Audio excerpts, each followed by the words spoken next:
তিনি বলবেন, আগুন তোমাদের ঠিকানা, তোমরা সেখানে স্থায়ী হবে, তবে আল্লাহ যা চান তা ভিন্ন। নিশ্চয়ই তোমার রব প্রজ্ঞাময়, সর্বজ্ঞ। ১২৯। আর এভাবেই আমি জালিমদের কতককে কতকের বন্ধু বানিয়ে দেই, তারা যা অর্জন করত সে কারণে। ১৩০। হে জিন ও মানুষের দল, তোমাদের মধ্য থেকে কি তোমাদের নিকট রসুলগণ আসেনি, যারা তোমাদের নিকট আমার আয়াতসমূহ বর্ণনা করত এবং তোমাদের এই দিনের সাক্ষাতের ব্যাপারে তোমাদেরকে সতর্ক করত? তারা বলবে, আমরা আমাদের নিজদের বিরুদ্ধে সাক্ষ্য দিলাম, আর দুনিয়ার জীবন তাদেরকে প্রতারিত করেছে, এবং তারা নিজেদের বিরুদ্ধে সাক্ষ্য দেবে যে তারা ছিল কাফির। ১৩১। তা এই কারণে যে তোমার রব জুলমের কারণে জনপদসমূহকে ধ্বংস করেন না, তার অধিবাসীরা দাফিল থাকা অবস্থায়। ১৩২।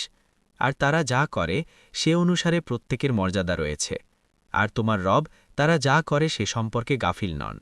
১৩৩। আর তোমার রব অনমুখাপেক্ষী, দয়ালু। যদি তিনি চান তোমাদেরকে সরিয়ে নেবেন এবং তোমাদের পরে যা ইচ্ছে স্থলাভিষিক্ত করবেন, যেমন তিনি তোমাদেরকে অন্য কওমের বংশ থেকে সৃষ্টি করেছেন। ১৩৪।